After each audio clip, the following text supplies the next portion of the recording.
Hello, नमस्कार, वंदनकम, सत श्री अकाल। आप सभी का स्वागत है आपके अपने ही channel magnet brains IIT JEE NEET में। मेरा नाम है सत्यम शर्मा और हम पढ़ रहे हैं अपनी यूनिट्स एंड डायमेंशन का लेक्चर नंबर 3, है ना।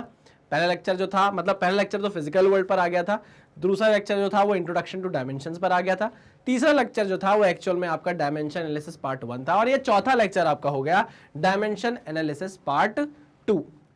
वैसे देखा जाए तो यूनिट्स एंड डायमेंशन का ये तीसरा ही लेक्चर है और अगर आप फिजिकल वर्ल्ड को भी मिला लो तो 4 लेक्चर हो जाएंगे। कोई बात नहीं, कोई भी बात नहीं है। चलो स्टार्ट करते हैं आज के लेक्चर को। आज के लेक्चर में बेसिकली हमको क्या पढ़ना है वो जानेंगे हम। बहुत बड़ी चीजें नहीं है, बहुत सारी चीजें नहीं है, 2 चीजें हैं, उसको आराम से पढ़ेंगे। उसके पहले हम ये जान लेते हैं कि आपको मैग्नेट ब्रेन्स जितने भी नीट फोकस्ड बच्चे हैं उनको क्या प्रोवाइड कर रहा है। तो देखो, टॉपिक वाइज एक्सप्लेनेशन वीडियोस आपके पास आ रहे हैं। आपको डीपीपी वीडियो, डीपीपी पीडीएफ दी जाएगी, उसको आप डाउनलोड करेंगे कहां से? मैग्नेट ब्रेन्स की वेबसाइट से। अगर आपको वो बन जाएंगे क्वेश्चंस तो वेल एंड गुड, नहीं बनेगा तो आप अपने दोस्तों के ग्रुप में उसको शेयर करेंगे, वर्चुअल ग्रुप में। और अगर तब भी नहीं बनेगा तो आप डीपीपी के जो वीडियो सॉल्यूशंस आएंगे उनको देखेंगे, फिर चैप्टर वाइज एमसीक्यूज करेंगे, पीवाईक्यूज करेंगे, डाउट सॉल्विंग सेशन होंगे आपके। यार, डाउट सॉल्विंग सेशन से मुझे एक बहुत ही प्यारी चीज आपको बतानी है, प्लीज का ध्यान रखिएगा कि जब भी आप कहां गया, डिस्क्रिप्शन ऑफ द वीडियो, जैसे ही आप कोई लेक्चर देखकर उसे खत्म करते हैं उसके डिस्क्रिप्शन में जाइए, कान खोलकर सुन लो। जब भी आप कोई लेक्चर देखते हो उसके डिस्क्रिप्शन में जाइए, आपको एक लिंक मिलेगी। उस लिंक में क्या होगा?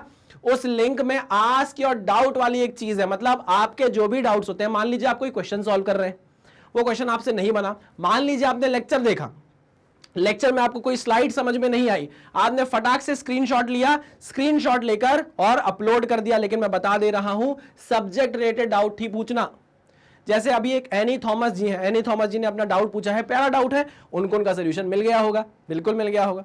तो आप क्या करिए, आस्क योर डाउट में जाइए, जो भी आपसे आपका नाम वाम पूछा जा रहा है आप उसे फिल करिए, डाउट का स्क्रीनशॉट अपलोड करिए, हमारे पास डाउट आ जाएगा और सीधे हम आपको डाउट का क्या दे देंगे? सोल्यूशन दे देंगे। प्लीज इस फीचर का बहुत ज्यादा फायदा उठाइए, कॉम्पिटिटिव एग्जाम में बहुत ज्यादा जरूरी होता है अपने डाउट को क्लियर करना। वीकली टेस्ट पेपर्स होंगे आपके, गाइडेंस आपको दिया जाएगा, कुछ मोटिवेशन आपको दिया जाएगा, कुछ बातें आपसे शेयर की जाएगी लाइव सेशंस में, और हम आपको चैप्टर वाइज 1 शॉट रिवीजन भी कराने वाले हैं। उसके साथ साथ आपको ऑनलाइन टेस्ट सीरीज दी जाएगी जहां पर आपकी परफॉर्मेंस को आप जज कर सकते हो, अपनी प्रिपरेशन को जज कर सकते हो। वेल एंड गुड, आगे बढ़ते हैं। लेक्चर ओवरव्यू आज क्या पढ़ना है भाई इस लेक्चर में?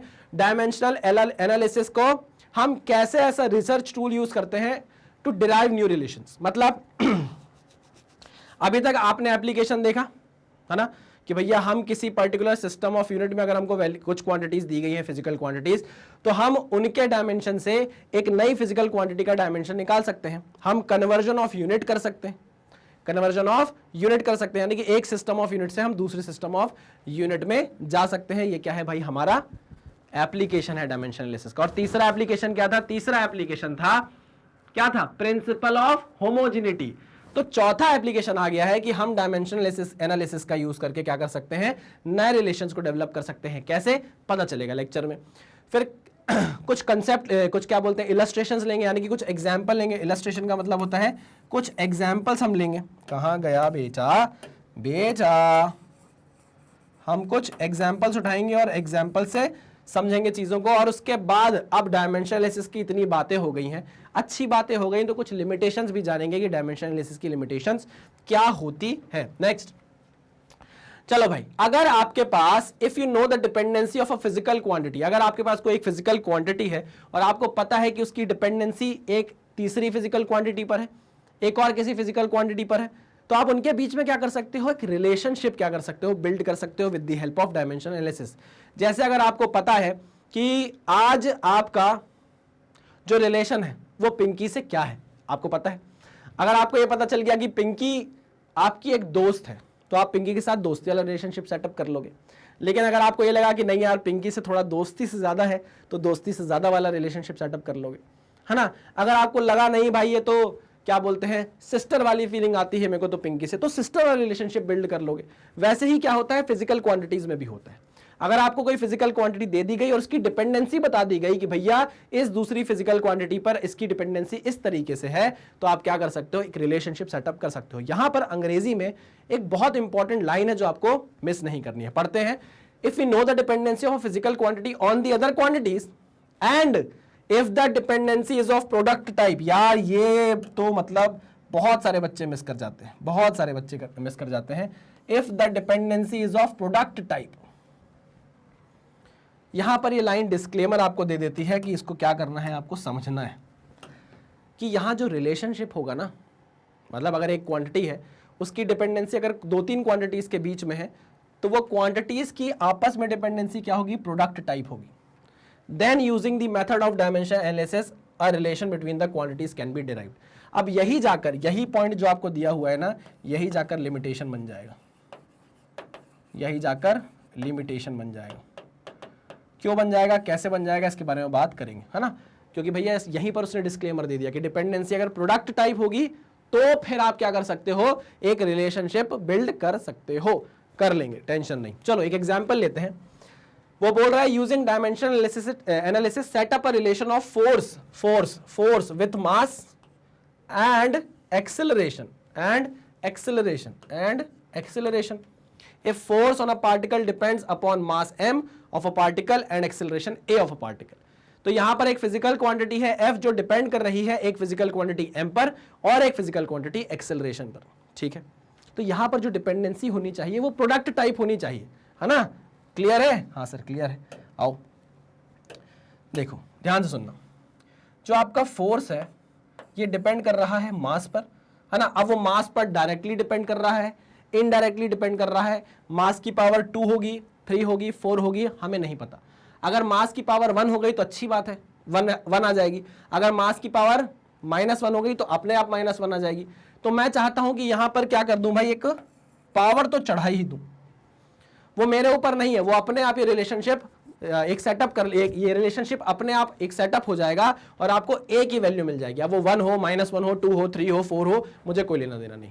मेरा काम है दिमाग लगाना कि यहां पर फोर्स जो है वो m के साथ, मास के साथ डायरेक्टली प्रोपोर्शनल भी हो सकता है, इनडायरेक्टली प्रोपोर्शनल भी हो सकता है। अगर मास के साथ इनडायरेक्टली प्रोपोर्शनल हुआ तो क्या कुछ ऐसा हो जाएगा क्या, यानी कि मास की पावर -1 हो जाएगी, कैसा बोल सकते हो आप? हाँ सर बिल्कुल बोल सकते हैं, ठीक है सर। तो यहां पर a की वैल्यू कुछ भी हो सकती है, इसलिए मैंने a की मास की पावर a चढ़ा दी। दूसरा बोला गया है कि जो आपका फोर्स है वो डायरेक्टली प्रोपोर्शनल है एक्सेलरेशन के। किसके प्रोपोर्शनल है? डायरेक्टली प्रोपोर्शनल है किसके? एक्सेलरेशन के। तो यहां पर मैंने पावर चढ़ा दी b, कुछ भी हो सकता है। अब डायरेक्टली प्रोपोर्शनल है ये नहीं बोल रहा मैं, सॉरी मैंने ये गलत बोल दिया कि जो आपका फोर्स है वो डायरेक्टली प्रोपोर्शनल है। बस उसने ये बोला है कि आपका जो फोर्स है वो डिपेंड करता है एक्सेलरेशन पे। अब भैया वो डायरेक्टली प्रोपोर्शनल है, इनडायरेक्टली प्रोपोर्शनल है, कितनी पावर है मुझे नहीं पता, तो मैंने यहाँ पर b चढ़ा दिया, ठीक। अच्छा अभी आप कंफ्यूज हो सकते हो कि भैया ये a है, ये भी a है, तो आप यहाँ पर x और y कर लो यार, है ना, आसानी के लिए इसको x कर लो, इसको y कर लो, कोई दिक्कत नहीं सर, ठीक है। और किसी पे डिपेंड कर रहा है? नहीं, और किसी पे डिपेंड नहीं कर रहा है। यहाँ देखो कि जो डिपेंडेंसी होनी चाहिए वो कैसी होनी चाहिए, प्रोडक्ट टाइप होनी चाहिए। तो हमने सीधे सीधे लिखा f is directly proportional to m की पावर x एंड a की पावर y। लेकिन आपको पता है कि प्रोपोर्शनैलिटी साइन जब हटता है तो क्या लगता है, एक प्रोपोर्शनैलिटी कांस्टेंट लगता है। बहुत बढ़िया, तो f is equals to k m की पावर x a की पावर y। मानते हो कि नहीं आप? बिल्कुल मानते हैं। ये जो k है यहां पर आपको थोड़ी सी बात समझनी पड़ेगी, स्टार बनाकर लिख रहा हूं। ये रिंगटोन, ये कॉलर ट्यून कॉपी करने के लिए स्टार दबाएं, तो ये जो स्टार है, ये जो स्टार है ये आपको कुछ बता रहा है। सुनना, यहां पर जो k है वो आपका प्रोपोर्शनैलिटी कांस्टेंट है। k is the proportionality constant,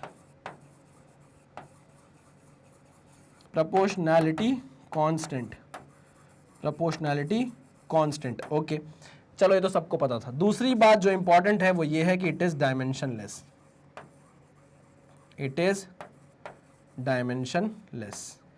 dimensionless important है सर, वो तो हमको पता है, प्रोपोर्शनैलिटी कांस्टेंट है तो डायमेंशनलेस ही होगा। क्या ये जरूरी है कि अगर कोई प्रोपोर्शनैलिटी कांस्टेंट है तो वो डायमेंशनलेस ही हो?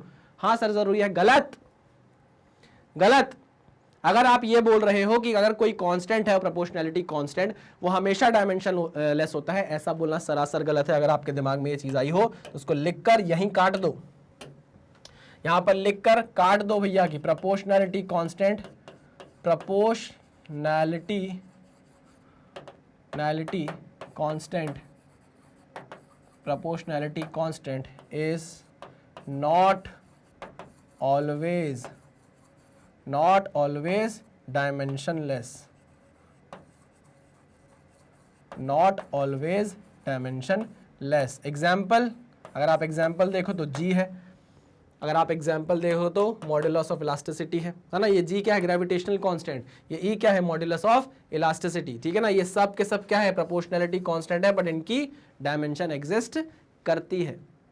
यहां पर जो आपको बोला गया है प्रोपोर्शनैलिटी कांस्टेंट लगाने को, वो कंपलसरी है कि डायमेंशन लेस होना चाहिए। वो क्या है, कंपलसरी है कि डायमेंशन लेस होना चाहिए। अगर ऐसा नहीं हुआ तो दिक्कत फंस जाएगी। मतलब आपकी जो सेकंड लिमिटेशन बनेगी वो ये बनेगी, ये जो आपकी सेकंड लिमिटेशन बनेगी वो ये बनेगी। समझ पा रहे हो कि नहीं समझ पा रहे हो?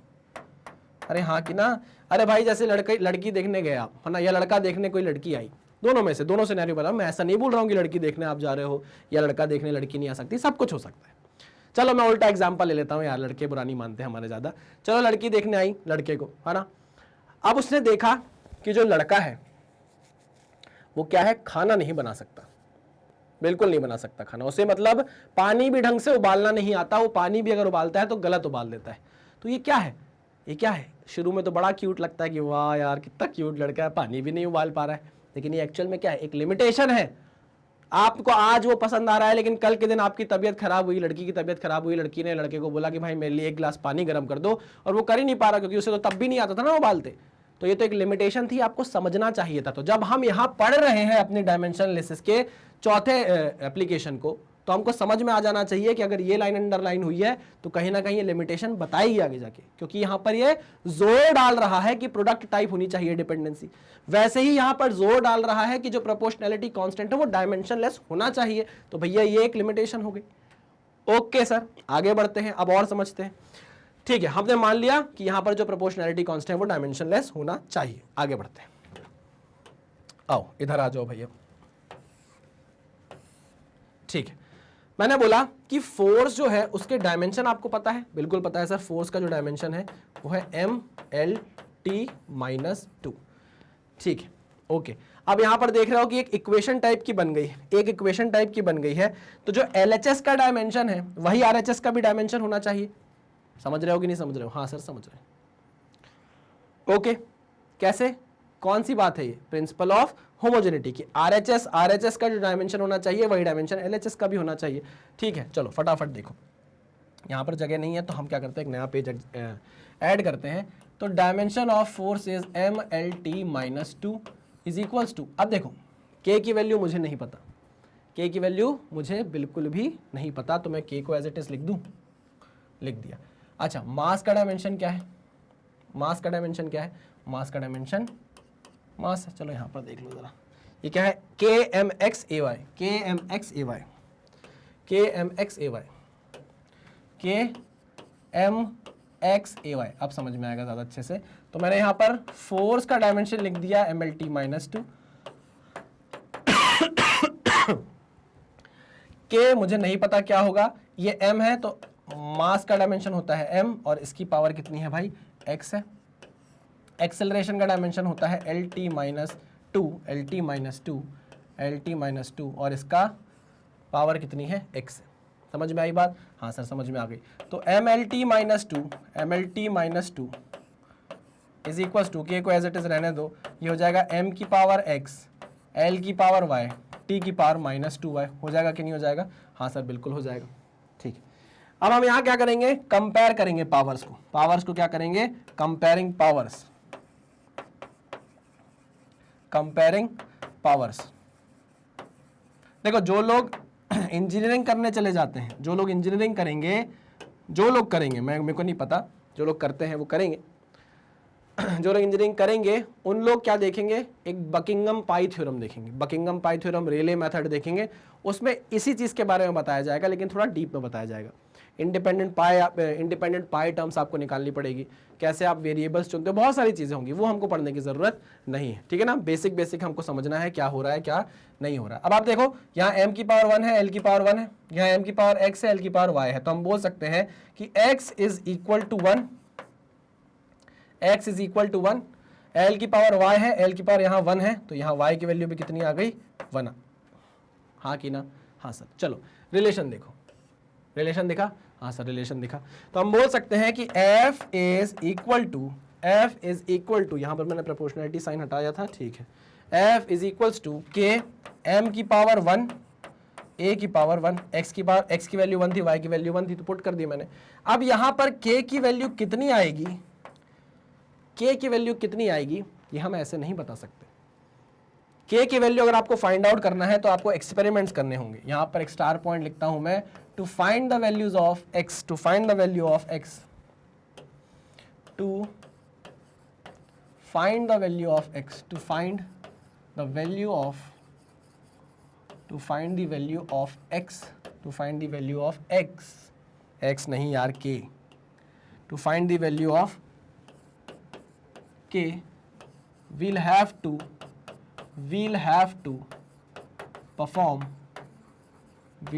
to perform some experiments, है ना। ऐसा नहीं हो सकता कि रात को एक सरस्वती माता आई थी सपने में, उनने बोल दिया कि सुनो बेटा जो k की वैल्यू है तो वो तो 1 आ जाएगी बेटा, उसको तो आप 1 पुट कर देना, ऐसा नहीं कर सकते। आपको कुछ एक्सपेरिमेंट्स परफॉर्म करने पड़ेंगे और उससे आपको k की वैल्यू मिलेगी। तो हम ये बोल रहे हैं कि एक्सपेरिमेंटली हमें ये पता चला कि k की वैल्यू एक्सपेरिमेंटली हमें ये पता चला कि जो k की वैल्यू है वो कितनी है, 1 है। k की वैल्यू क्या है, 1 है। तो इससे हमारा फाइनल रिलेशनशिप आया f is equals to M A. ओफ, मतलब इस रिलेशनशिप को निकालने के लिए इतनी देर की मेहनत, ये मेहनत आपको पहले टफ लगेगी, बाद में तो बहुत आसान लगने लगेगी, बाद में बहुत ज़्यादा आसान लगने लगेगी। बहुत ही शानदार, समझ गए। आपको शुरू में बता दिया गया भैया एक फिजिकल क्वांटिटी है, उसकी डिपेंडेंसी है मास पर, एक्सेलरेशन पर।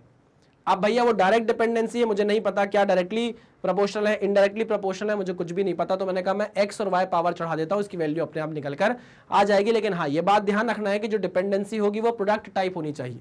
डिपेंडेंसी क्या होनी चाहिए, प्रोडक्ट टाइप होना चाहिए। देखो यहां लिख देता हूं मैं, product type dependency, this is product type dependency, product type dependency.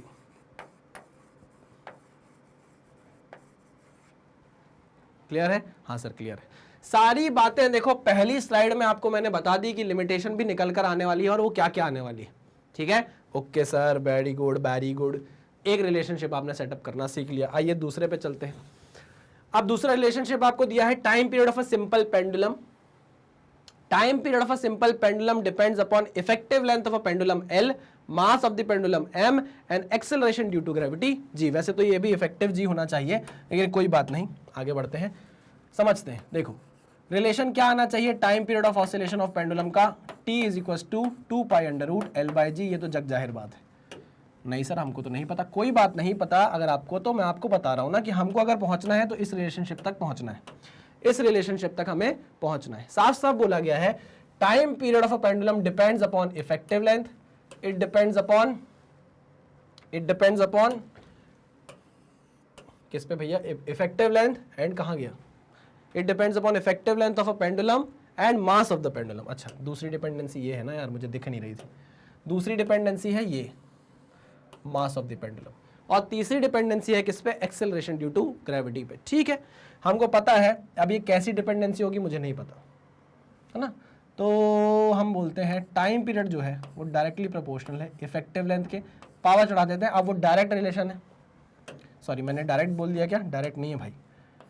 Time period of oscillation of जो पेंडुलम है वो डिपेंड करता है इफेक्टिव लेंथ पे। अब वो डायरेक्टली डिपेंडेंट है, इनडायरेक्टली डिपेंडेंट है, मुझे नहीं पता।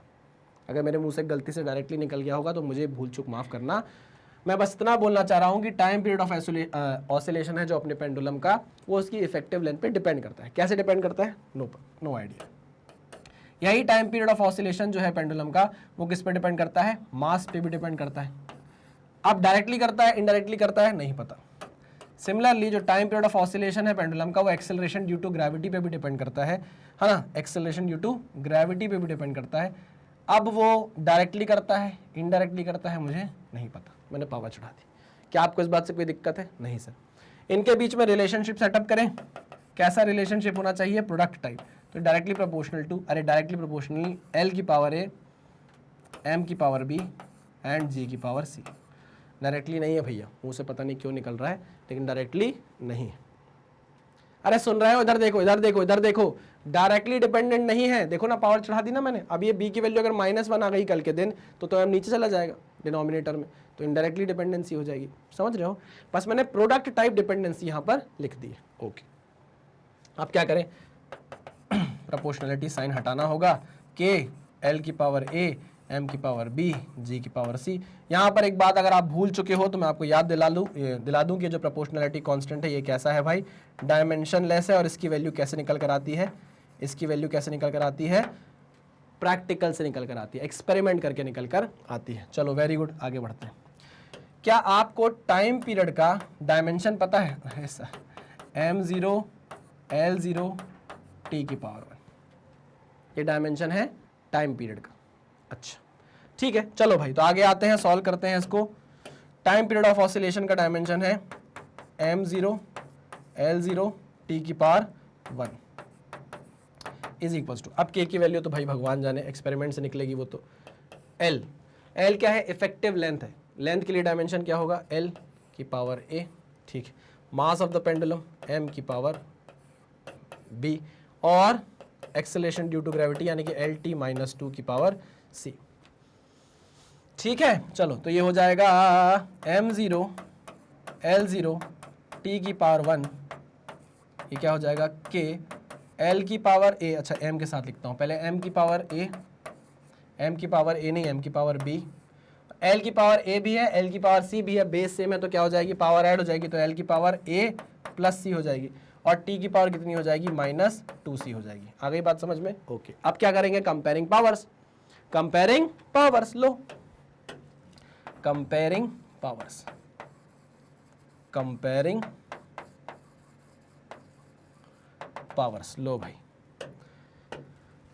m की पावर 0 है, m की पावर b है, तो b की वैल्यू कितनी आ गई, 0 आ गई। b की कितनी आ गई भैया, 0 आ गई। ठीक है, l की पावर 0 है और यहाँ पर l की पावर a प्लस c है, तो हम बोलेंगे a प्लस c किसके बराबर आ गया, 0 के बराबर आ गया। यहाँ देखो -2 है, -2c है t की पावर, और यहाँ t की पावर कितनी है, 1 है, तो हम बोल सकते हैं c की वैल्यू कितनी आ गई, -1/2। c की वैल्यू कितनी आई है, -1/2। अच्छा, और a किसके बराबर आ जाएगा, a आ जाएगा -c के बराबर, यानी a की वैल्यू आ जाएगी 1/2। बहुत बढ़िया। तो आप बोल सकते हैं कि हमारा जो फाइनल रिलेशनशिप सेटअप हुआ है वो क्या होगा, फाइनल रिलेशनशिप सेटअप होगा t इज इक्वल्स टू के l की पावर a, यानी l की पावर हो गई 0, है ना, l की पावर हो गई 0, a की वैल्यू 0 आई क्या, अरे नहीं उल्टा कर दिया सर, उल्टा कर दिया। l की पावर कितनी है, 1/2, l की पावर 1/2। आगे बढ़े, m की पावर कितनी है, b, m की पावर है b, b की वैल्यू आ गई है 0, और g की पावर c, तो c की वैल्यू कितनी आई है, -1/2।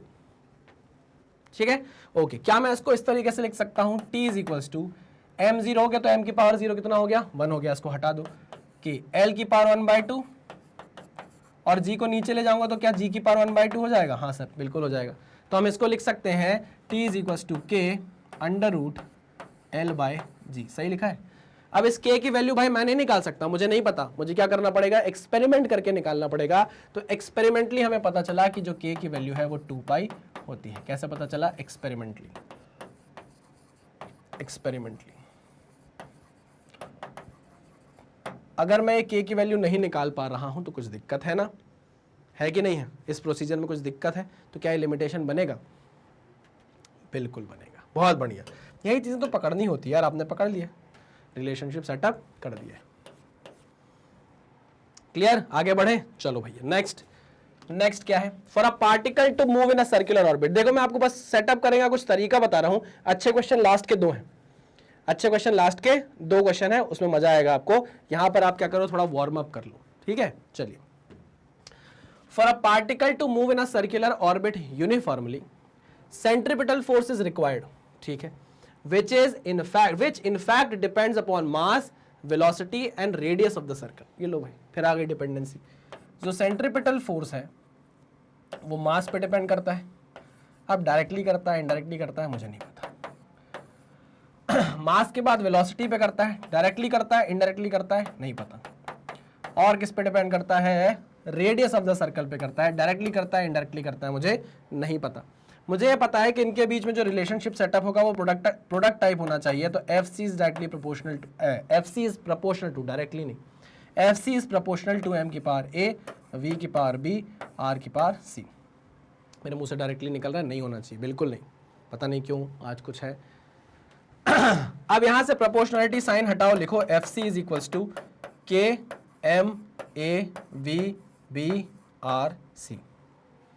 क्या करना है आपको, फोर्स का डायमेंशन पता है सर?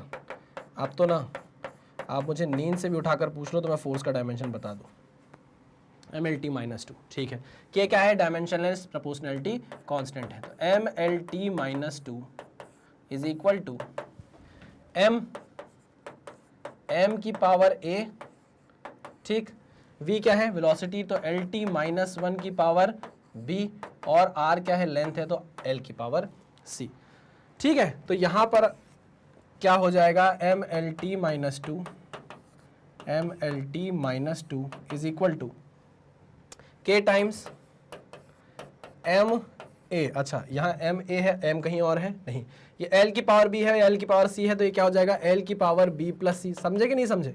अरे भाई एल की पावर बी है, यहाँ एल की पावर बी है, और यहाँ एल की पावर सी है, एल की पावर सी है, तो आप क्या लिख सकते हो उसको, एल की पावर बी प्लस सी लिख सकते हो।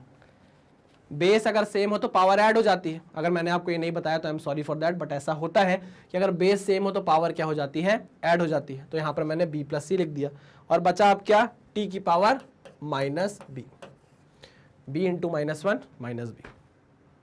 Comparing powers, comparing powers, comparing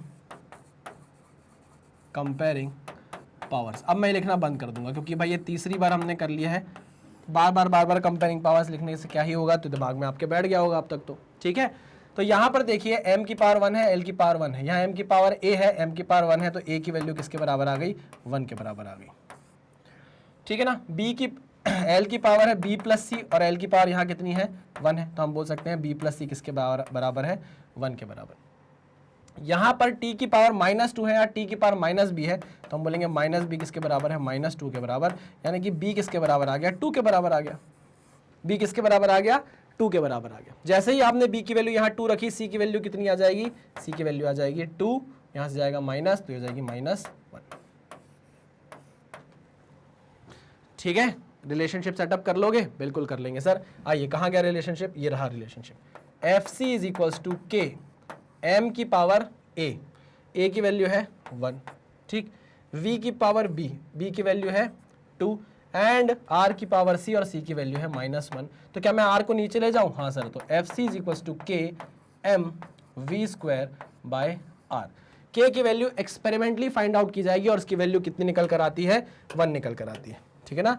k की वैल्यू एक्सपेरिमेंटली 1 निकल कर आती है, x लिख देता हूं, एक्सपेरिमेंटली 1 निकल कर आती है। तो फाइनल रिलेशनशिप आपका सेंट्रीपिटल फोर्स का कितना आया है, M V square by are.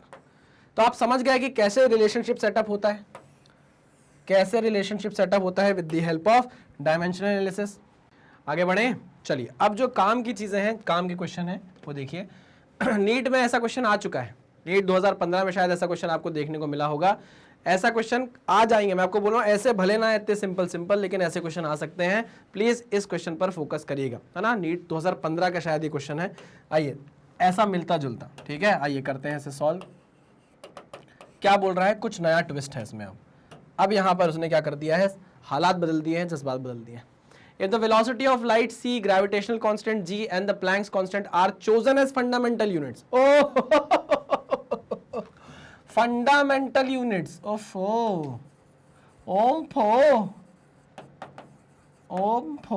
Fundamental units की अगर हम बात करें तो फंडामेंटल यूनिट्स में क्या आ रहा था भाई, अभी तक जो आपकी मेजरली यूज फंडामेंटल की क्वांटिटीज थी वो क्या थी, एम एल टी। अभी तक वैसे तो 7 होती हैं, लेकिन ज्यादातर यूज होने वाली क्या थी, एम एल और टी थी।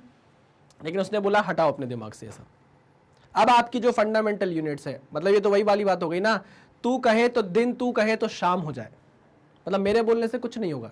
कुमार विश्वास साहब की बड़ी अच्छी लाइन्स है कि अगर सामने वाली लड़की आपसे बोल रही है तो हम वही वाली बात मान ले रहे हैं। क्यों? क्योंकि हमारी बड़ी चहीती है ना वो, तो तू कहे तो दिन, तू कहे तो शाम हो जाए, तू मुस्कुरा बस दे तो कत्ले आम हो जाए, और ज़रूरत नहीं है तुझे मेरी बाहों में आने की, जो ख्वाबों में ही आ जाओ तो अपना काम हो जाए। वाह क्या बात है, क्या बात है, क्या बात है, क्या बात है।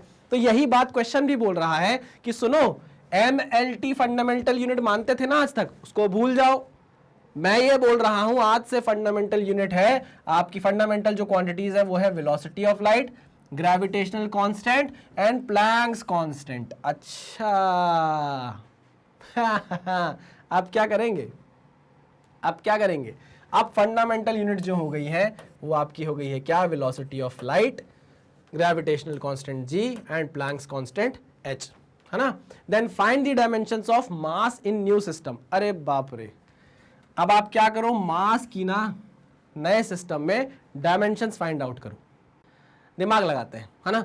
यहां पर जो आपका मास है वो डायरेक्टली डिपेंड करेगा किस, डायरेक्टली नहीं यार, डिपेंड करेगा, पता नहीं क्या है यार, डायरेक्टली डायरेक्टली मुंह में ऐसा फंस गया है।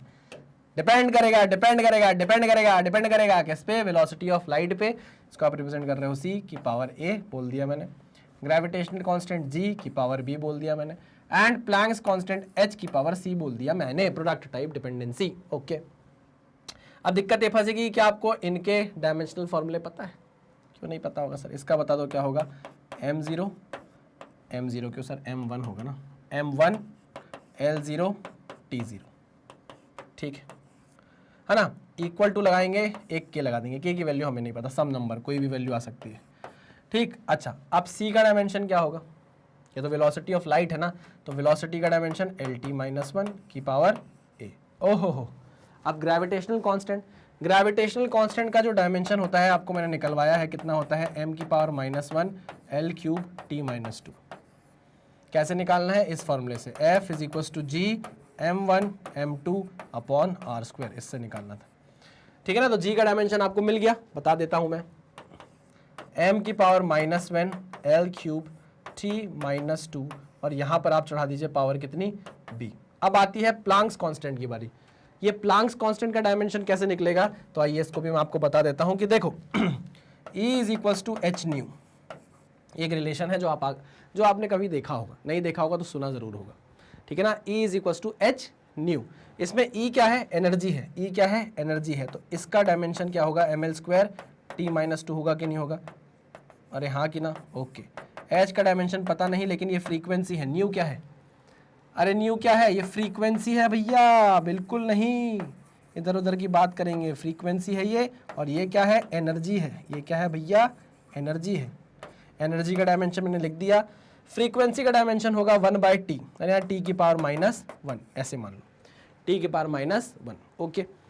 ये t की पावर -1 नीचे आएगा, ऊपर जाएगा तो t की पावर +1 हो जाएगा, बिल्कुल। तो यहाँ हम बोल सकते हैं कि प्लैंक्स कांस्टेंट का जो डायमेंशन आने वाला है वो आने वाला है ml² T-1, ml² T-1, ठीक है, ओके। तो यहां पर आपको प्लैंक्स कांस्टेंट का भी डायमेंशन मिल गया है, फटाक से रखो इसको, ml² T-1 और पावर चढ़ा दो c। अब आगे का प्रोसीजर आपको पता है, आगे का प्रोसीजर आपको पता है कि हमें पावर क्या करनी पड़ेगी, कंपेयर करनी पड़ेगी। अब k की वैल्यू क्या आएगी मुझे नहीं पता, वो तो एक्सपेरिमेंट से निकलेगी ना, ठीक है। चलो, तो m की पावर देखो, m की पावर -b, m की पावर +c, m की पावर -b और m की पावर +c, कितना आ जाएगा, -b + c, तो m की पावर -b + c, ठीक है। अब l की पावर यहाँ कितनी है, a है, l की पावर a, l की पावर a, l की पावर 3b, l की power 3 times of b, and l की पावर, ये 2 है ये c है, तो l की पावर 2c, तो a + 3b + 2c, सही लिखा क्या मैंने, a + 3b + 2c, a + 3b + 2c, mlt। अब यहाँ t की पावर कितनी है, -a है, t की पावर -a, ठीक है, t की पावर -2b, t की पावर -2b और t की पावर -c, तो -a -2b -c, -a -2b -c, -a -2b -c, बहुत बढ़िया। कंपेयर कर लो पावर्स, बचा ही क्या, आप कंपेयर कर लो पावर्स, तो हम बोल सकते हैं कि माइनस बी प्लस सी जो है वो किसके बराबर है, 1 के बराबर है। ए प्लस 3b प्लस 2c किसके बराबर है, 0 के बराबर है। और माइनस ए माइनस 2b माइनस सी किसके बराबर है, 0 के बराबर है। ठीक है, अच्छा अब आप इसको देखो और इसको देखो, अगर मैं इन दोनों को ऐड कर दूं, किसको, इन दोनों इक्वेशन को देखो ध्यान से, अगर मैं इन दोनों को क्या कर दूं भाई, ऐड कर दूं, ध्यान से देखना, क्या कर दूं, इन दोनों इक्वेशन को ऐड कर दूं तो a से a कट जाएगा, बिल्कुल कट जाएगा। चलिए तो मैं लिख रहा हूं a से a कट गया, ऐड करके 3b minus 2b is b, 2c minus, अच्छा ध्यान से देखना, 3b माइनस 2b ऐड कर रहे हो कि प्लस कर रहे हो, ऐड कर रहे हो, 3b माइनस 2b कितना आया, b आया, 2c plus of minus c कितना आया, कितना आया, c के बराबर आया, तो b प्लस c किसके बराबर, 0 के बराबर। ठीक, अच्छा माइनस बी प्लस सी किसके बराबर है, 1 के बराबर है, ये भी लिख लो, माइनस बी प्लस सी किसके बराबर है, 1 के बराबर है। इन दोनों को आप ऐड करो, minus B plus B cut जाएगा, सी प्लस सी हो जाएगा 2c और ये हो जाएगा 1 के बराबर, तो c की वैल्यू कितनी आ गई, 1/2, c की वैल्यू 1/2 आ गई। अगर c की वैल्यू 1/2 है तो माइनस बी कितना आ जाएगा, b कितना आ जाएगा, आओ ये भी चेक कर लेते हैं। तो माइनस बी प्लस सी की वैल्यू है 1/2 is equal to 1, minus B is equal to 1 minus 1/2, 1 minus 1/2 is 1/2, तो b की वैल्यू कितनी आ गई, माइनस 1/2। b की वैल्यू आपके पास है, c की वैल्यू आपके पास है। यहाँ कहीं जगह हो तो हम a की वैल्यू भी निकाल लेते हैं, नहीं है सर जगह, नया पेज ऐड कर लो, कंजूसी मत करो। a plus 3b plus 2c बराबर है 0 के, a की वैल्यू आपको निकालनी है, b की वैल्यू कितनी आई है भाई, माइनस 1/2 आई है क्या, b की वैल्यू माइनस 1/2 आई है, b की वैल्यू माइनस 1/2 आई है, 1/2 प्लस c की वैल्यू कितनी आई है, 1/2 आई है, इसको कर दो 0 से इक्वेट। चलो तो a minus 3/2 plus 1 is equals to 0, a is equals to minus 1 plus 3/2 कितना आ जाएगा, माइनस 2 प्लस 3/2 यानी कि 1/2। a की वैल्यू कितनी आ गई, 1/2 आ गई। चलो रिलेशन उठाओ, रिलेशन क्या दिया था हमको, रिलेशन दिया हुआ था कि m is equal to k c की पावर a g की पावर b और h की पावर c, यही दिया था क्या, हाँ सर। तो m is equals to k c की पावर a की वैल्यू आई है 1/2, a की वैल्यू 1/2, g की पावर b की वैल्यू कितनी आई है भाई, माइनस 1/2 आई है क्या, b की वैल्यू माइनस 1/2, माइनस 1/2, और h की वैल्यू, h की पावर c की वैल्यू कितनी आई है 1/2। चलो तो c की पावर मैंने चढ़ा दी कितनी, 1/2। शानदार, जबरदस्त, जिंदाबाद। तो नई सिस्टम ऑफ यूनिट में, नई सिस्टम ऑफ यूनिट में जिसमें आपकी फंडामेंटल यूनिट क्या है, फंडामेंटल यूनिट है speed of light, gravitational constant and Planck's constant, उसमें आप मास के डायमेंशन कैसे लिखोगे, आई मेरी बात समझ में, मास को आप इस तरीके से लिख सकते हो, देखो यही पूछा था ना।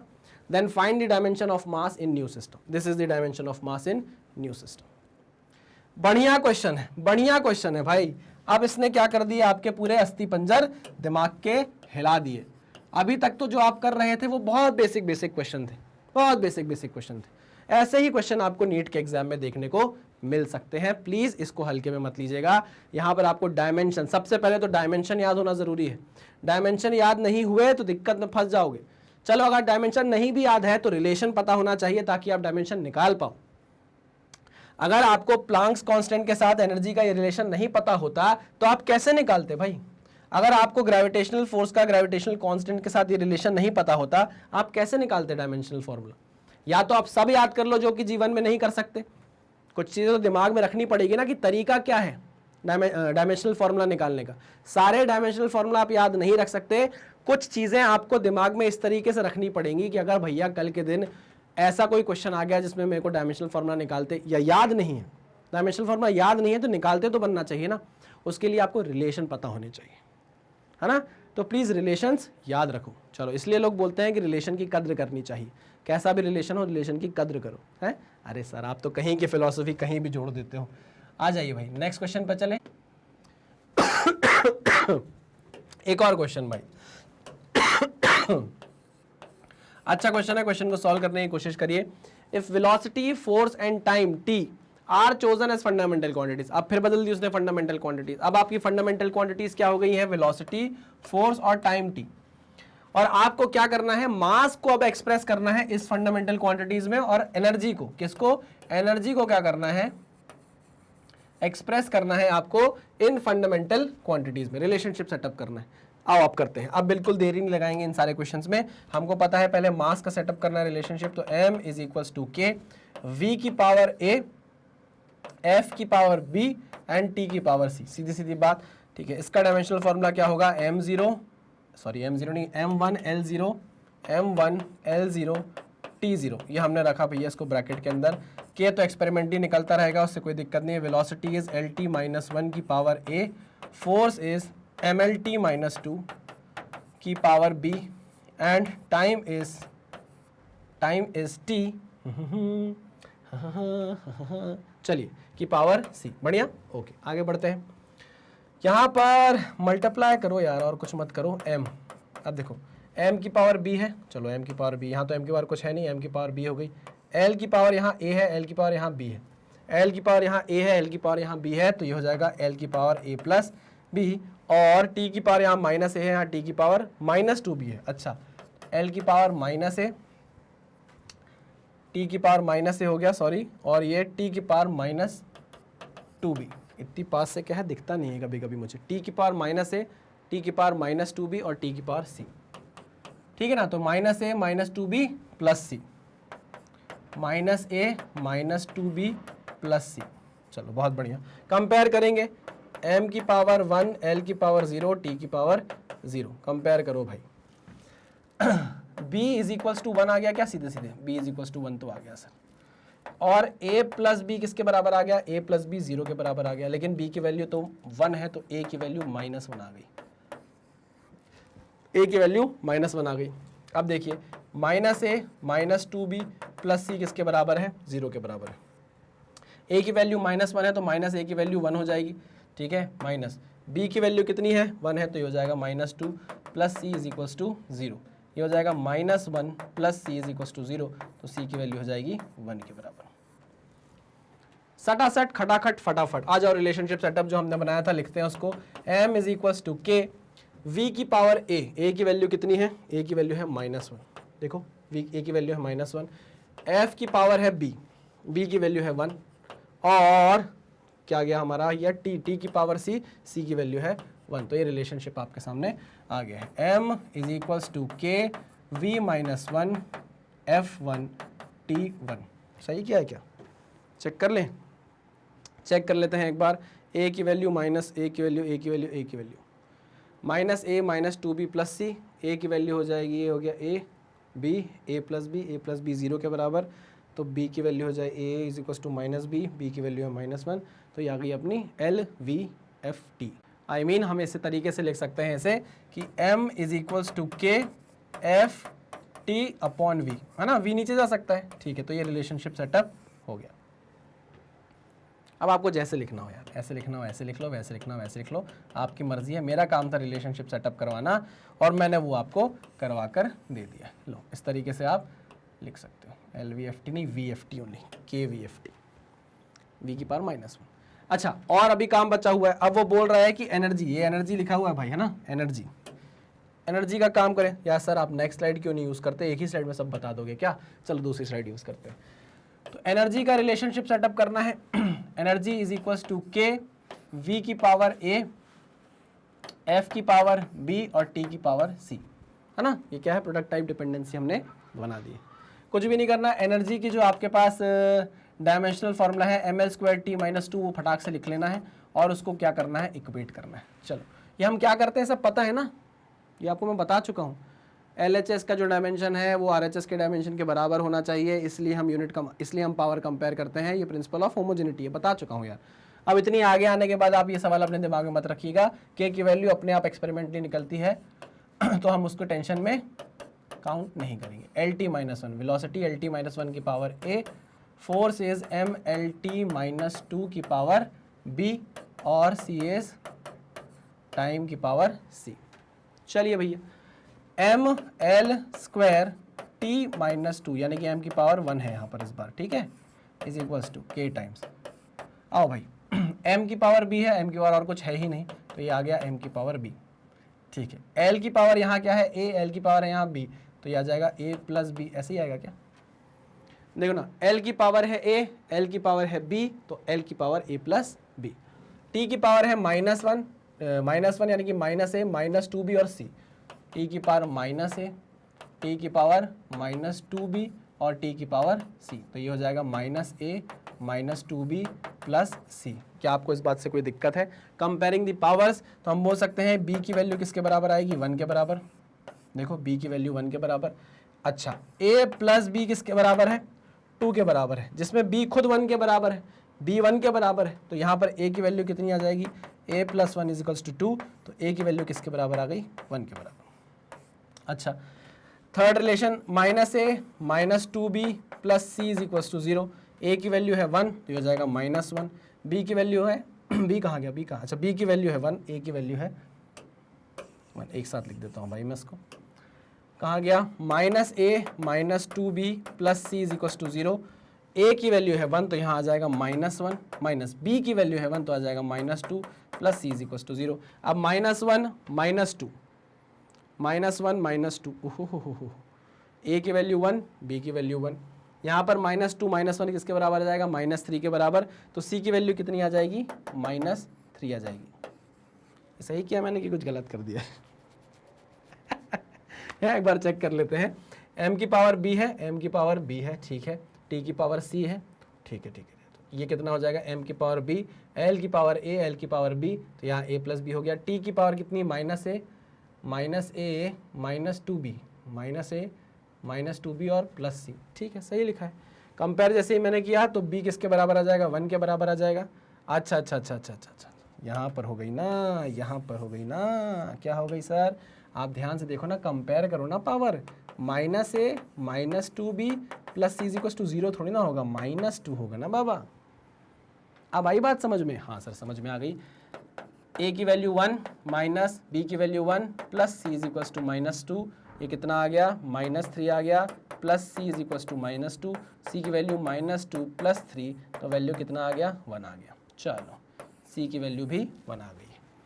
रिलेशनशिप आओ फटाक से, e is equals to k की वैल्यू एक्सपेरिमेंटली निकलेगी v की पावर 1, f की पावर 1 और t की पावर 1। ये रिलेशनशिप आपने सेटअप कर लिया, ये रिलेशनशिप आपने क्या कर लिया भाई? सेटअप कर लिया। आई बात समझ में? हाँ सर, समझ में आ गई, बहुत बढ़िया, ठीक है ना। यहाँ पर हमने 0 से इक्वेट कर दिया था, 0 से इक्वेट नहीं करना था, इस पावर को हमको -2 से इक्वेट करना था, ठीक है। बढ़िया हो जाता है यार कभी कभार, क्या करें। चलो भाई, अब आ जाती है कुछ बातें, इतनी तो हमने कर ली भैया काम की बातें। अब जरा शुरू वाली स्लाइड में चलते हैं। कहाँ गई शुरू वाली स्लाइड? ये है वो शुरू वाली स्लाइड, जिसमें मैंने आपको बता दिया था कि भाई ये लाइन ध्यान से पकड़ो, ये प्रोडक्ट टाइप ध्यान से पकड़ो, ये डायमेंशनलेस ध्यान से पकड़ो, है ना। ये सारी चीज़ें आपको पकड़ना है, क्योंकि यही आगे जाके आपको लिमिटेशंस बताएंगी। तो इसलिए हम आ गए हैं कहाँ पर? अब अपने इंपॉर्टेंट पॉइंट्स पर। आओ, क्या बोल रहा है इंपॉर्टेंट पॉइंट समझना। पहला point, the physical relation involving logarithm, exponential, trigonometric ratios, numerical factors etcetera can not be derived by the method of dimensional analysis. मतलब अगर आपके पास कोई ऐसा रिलेशन आता है, जैसे वर्क डन का रिलेशन आया Fs cos थीटा, या मान लो कैपलरी एक्शन का आया 2 sigma cos theta upon rho G R, ऐसा आया अपॉन रो जी आर, एक ऐसा रिलेशन आया आपके पास, है ना, ऐसा एक रिलेशन आ गया। तो अगर ऐसा रिलेशन आपके पास आया है, इसका ना चाहे ऐसा रिलेशन आए 2 sigma upon rho G R, चाहे ऐसा रिलेशन आए, ध्यान से सुनना मैं क्या बताना चाह रहा हूं। इसको देखो रिलेशन को, और इस रिलेशन को देखो, यहां पर cos थीटा है, यहां cos थीटा नहीं है। आप दोनों ही इक्वेशन का जब डायमेंशनल फॉर्मूला निकालोगे, डायमेंशनल फॉर्मूला एकदम सेम आएगा, डायमेंशनल फॉर्मूला एकदम सेम आएगा, क्योंकि आपको पता है कि ये जो cos थीटा है ये डायमेंशनलेस होने वाला है। आई मेरी बात समझ में? लेकिन अगर आप देखोगे तो ये इक्वेशन और ये इक्वेशन अलग है एक दूसरे से, आई मेरी बात समझ में? मतलब कुल मिलाकर ऐसी बात बोली गई है कि ऐसे रिलेशंस जिन रिलेशन में लॉगरिथमिक फंक्शन आ जाए, एक्सपोनेंशियल फंक्शन आ जाए, ट्रिग्नोमेट्रिक रेशो आ जाए, है ना, न्यूमेरिकल फैक्टर्स आ जाए, can not be derived by the method of dimension analysis. अब आपने जैसे टाइम पीरियड ऑफ ऑसिलेशन निकाला था पेंडुलम का 2 pi under root L by G, ये आपने 2 पाई निकाल पाए क्या वैल्यू के की वैल्यू क्या आप 2 पाई निकाल पाए? नहीं निकाल पाए डायमेंशनल एनालिसिस से, वो एक्सपेरिमेंट से निकलती है वैल्यू। वैसे ही h is equal to 2 sigma cos theta upon rho G R वाला जो फॉर्मूला है और 2 sigma upon rho G R वाला जो फॉर्मूला है, ये दोनों डायमेंशनली तो इक्वल होंगे। अगर आप इसके डायमेंशन निकालोगे, इसके डायमेंशन निकालोगे तो सेम ही आने वाले हैं, बट एक्चुअल में देखोगे तो ये रिलेशन सेम नहीं है।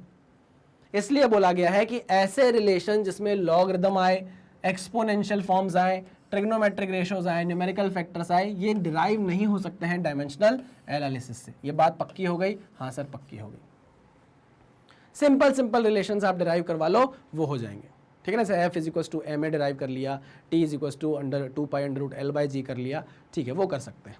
Next, physical relations involving addition और subtraction sign can not be derived by the method of dimensional analysis. ये इंपॉर्टेंट पॉइंट्स है और यही लिमिटेशन भी है। मतलब जैसे s is equal to U T plus half A T square, ये मैंने आपको बताया भी था शायद पहले कि आप अगर डायमेंशनल एनालिसिस से इस टाइप के रिलेशनशिप सेटअप करना चाहोगे तो नहीं कर पाओगे। क्यों? क्योंकि यहाँ पर एडिशन और सब्ट्रैक्शन आ गया है बीच में।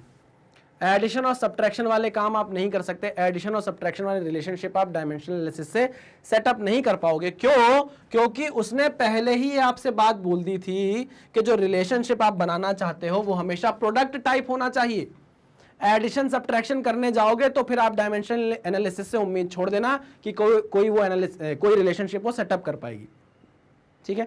क्या उसने आपको गुमराह किया? क्या नहीं किया, उसने पहले ही आपको बोल दिया। किसने? डायमेंशनल एनालिसिस ने, कि भाई आप एक रिलेशनशिप सेटअप कर सकते हो, बेशक कर सकते हो, लेकिन मेरी बात ध्यान से सुन लो। क्या अगर आपको एक रिलेशनशिप डिराइव करना है, तो डिपेंडेंसी कैसी होनी चाहिए? फिजिकल क्वांटिटीज की प्रोडक्ट टाइप होनी चाहिए। कैसी डिपेंडेंसी होनी चाहिए? प्रोडक्ट टाइप होना चाहिए। अगर यही डिपेंडेंसी ऐसी हो जाती, यहां ध्यान से देखना, अगर यही डिपेंडेंसी ऐसी हो जाती, आओ यहां समझाता हूं, नहीं तो आप बोलोगे सर नोट्स बिगाड़ दिया आपने। अगर ये डिपेंडेंसी ऐसी हो जाती, f is directly proportional to m की पावर a या m की पावर x प्लस a की पावर y, ऐसा कुछ हो जाता तो फिर आप रिलेशनशिप डिराइव नहीं कर पाते। क्यों? क्योंकि यहां पर प्रोडक्ट टाइप डिपेंडेंसी है ही नहीं। वही चीज वो बोल रहा है, फिजिकल रिलेशंस इन्वॉल्विंग एडिशन और subtraction sign can not be derived by the method of dimensional analysis. ठीक है, पक्की बात है, डन है ना। ऐसे रिलेशनशिप नहीं निकाल पाओगे। ओके सर, आगे next, the physical quantity such as angles, trigonometric ratios, logarithmic, exponential, numerical factors are dimensionless. ये आपको बताया जा चुका है कि ये सब क्या है भैया, ट्रिग्नोमेट्रिक रेशियोज हो, एंगल्स हो, लॉगरिथमिक वो हो, एक्सपोनेंशियल हो, सब के सब क्या कहलाएंगे भाई आपके डायमेंशनलेस। अभी आपको बताया था थोड़ी देर पहले, अरे हाँ कि ना, डीपीपी जब सॉल्व करवा रहा हूँ तब भी ये चीज़ आपको बता रहा हूँ। एक क्वेश्चन था डीपीपी में ए बाय बी वाला, लॉग के अंदर ए बाय बी का रेशो था, तो मैंने आपको बताया था कि भैया लॉग के अंदर वाली वैल्यू क्या होनी चाहिए, डायमेंशन लेस होनी चाहिए। साइन थीटा जब आप लिखते हो तो साइन के साथ जो वैल्यू है वो डायमेंशन लेस होनी चाहिए, हाँ कि ना। हाँ सर, तो वही चीज़ तो ये भी बता रहा है। ठीक है, ये इंपॉर्टेंट पॉइंट्स हो गए। अब आते हैं हम लिमिटेशंस पर, तो यही लिमिटेशंस भी हैं। देखिए, if dimensions are given, physical quantity may not be unique as many physical quantities have same dimension। यानी कि अगर आप एक डायमेंशन निकाल रहे हो, आपने डायमेंशन निकाल दिया ml² t - 2। अब ये डायमेंशन देखो, एनर्जी का भी है, एनर्जी का भी है, यही वर्क का भी है, यही टॉर्क का भी है, यही टॉर्क का भी है। अच्छा, एनर्जी में भी एक काइनेटिक एनर्जी का भी है, यही पोटेंशियल एनर्जी का भी है। तो भैया इस डायमेंशनल फॉर्मूले से आप कभी भी नहीं बता पाओगे कि किस फिजिकल क्वांटिटी का डायमेंशनल फॉर्मूला है। देखो, अब इतनी सारी चीजों का एक ही डायमेंशनल फॉर्मूला है, तो ये क्या है, इसकी लिमिटेशन है कि आप डायमेंशनल फॉर्मूला देखकर ये नहीं बता सकते कि ये किसी यूनिक फिजिकल क्वांटिटी को दिया गया है। जैसे नाम है, जैसे मेरा नाम है सत्यम। अब भैया ऐसा थोड़ी ना है कि मेरा नाम अगर सत्यम है तो दुनिया में और किसी का नाम सत्यम नहीं हो सकता। हाँ सर, ये बात तो आप सही बोल रहे हो। फोन पर जो IMEI नंबर आता है, मोबाइल जो होता है आपका, मोबाइल पर IMEI नंबर होता है। हाँ सर, IMEI नंबर होता है, वो सबका यूनिक होता है। अगर एक IMEI नंबर मैं डालूंगा तो उससे वो फोन पता चल जाएगा कि अच्छा एक यही फोन है और एक यही फोन एग्जिस्ट करता है, इसके अलावा और कोई फोन एग्जिस्ट नहीं कर सकता। तो वो क्या है, IMEI नंबर क्या है, एक यूनिक चीज है। डायमेंशनल फॉर्मूला जो है वो यूनिक नहीं है, हो सकता है कि एक ही डायमेंशनल फॉर्मूला बहुत सारी फिजिकल क्वांटिटीज को रिप्रेजेंट करे, तो ये क्या है, लिमिटेशन है अंग्रेजी में।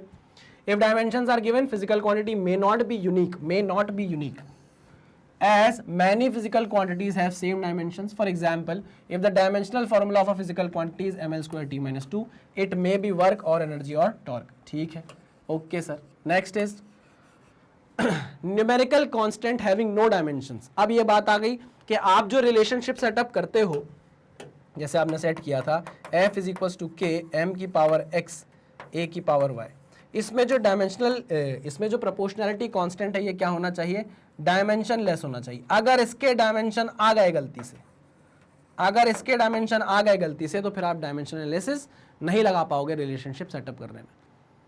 क्या ये बात हमको शुरुआत में नहीं बोल दी गई थी? हाँ सर। क्या ये बात हमको शुरुआत में नहीं बोल दी गई थी? अरे बिल्कुल बोली थी। ये देखो, ये बोल दी शुरुआत में कि भाई डायमेंशन लेस होना चाहिए आपका जो प्रोपोर्शनैलिटी कांस्टेंट है। अगर ये डायमेंशन हुआ इसका, तो फिर हमसे उम्मीद मत करना कि हम कोई रिलेशनशिप डिराइव कर पाएंगे। ठीक है सर, मतलब कुल मिलाकर हमको शुरू में ही ये बात बोल दी गई थी, हमने नजरअंदाज अगर कर दिया होगा तो हमारी गलती है।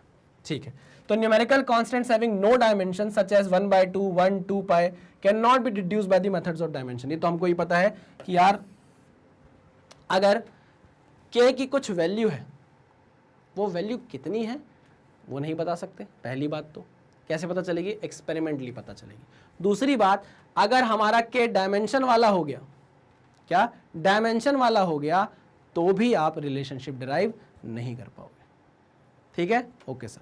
Next, the method of dimensions can not be used to derive relations other than the product of power functions, the dimensional correctness of these can be checked. मतलब आप डायमेंशनल करेक्टनेस चेक कर सकते हो, है ना, डायमेंशनल करेक्टनेस चेक कर सकते हो, बट अगर अगर अगर अगर प्रोडक्ट टाइप के अलावा कोई दूसरा रिलेशन हुआ तो आप रिलेशनशिप डिराइव नहीं कर पाओगे। है क्या बोल रहे हो सर? अरे जैसे लिखा हुआ है v is equal to u plus AT, है ना, इस इक्वेशन की आप डायमेंशनल करेक्टनेस चेक कर सकते हो। Dimensional correctness can be checked